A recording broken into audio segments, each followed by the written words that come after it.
Now we are heading into fourth quarter earnings season reporting from those financial companies. We have JPMorgan tomorrow, Wells Fargo, then we have Bank of America, so many other banks this week. What are you projecting that we will hear from them this week?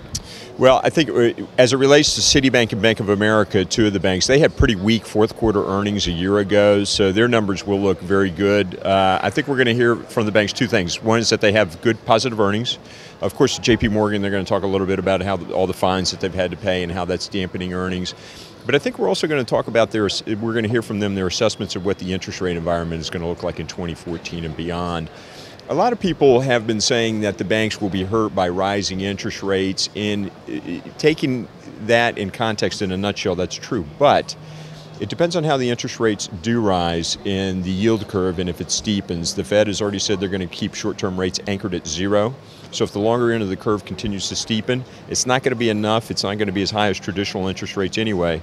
So a steeper yield curve is good for banks. That's what banks want to see because they borrow from the short end of the curve, they lend out of the long end of the curve, and that's good business for them if they can increase their net interest margin. That's what we're going to hear from the banks. The other financial companies, the real bonanza in the financial sector is going to come from the insurance companies year over year. Insurance companies got beat up badly in all lines of insurance, primarily because of Hurricane Sandy. They paid out a lot due to that. We didn't have any great natural disasters in 2013, which dampened their earnings. So that's going to be the real benefit to the financial sector, and that's where we're going to see the real increase in earnings. Now, when it comes to JPMorgan, they are reporting tomorrow, and they have been hit by a lot of fines recently. Do you think we might hear some news from them about how they're going to be hit in the short term and the long term from those fines?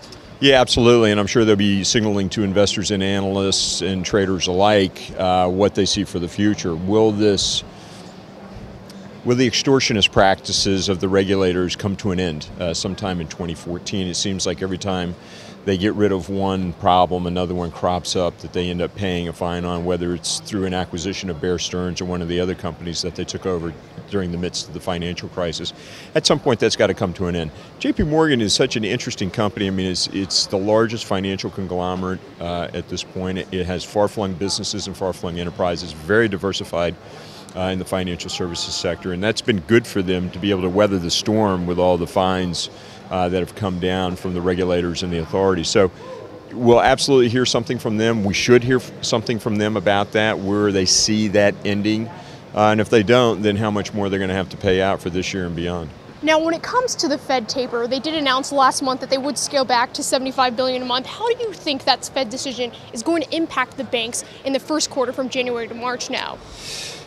It's interesting because we'll get another announcement here at the end of this month. So they'll announce earnings, and then 2 weeks later we'll hear from the Fed. If they start to end the taper rapidly, expect the longer end of the yield curve and interest rates to go up. So that's going to have an impact on businesses, not only financial businesses, but businesses overall. Their borrowing costs will go up, but it may also get them spurred a little bit to start making some investments because the interest rate environment is going to be changing. They can't just do stock buybacks and invest their cash pardon me, in other markets where they can get a higher yield. So perhaps we'll see some business investment, which is really what's been lacking in the economy to spur us on.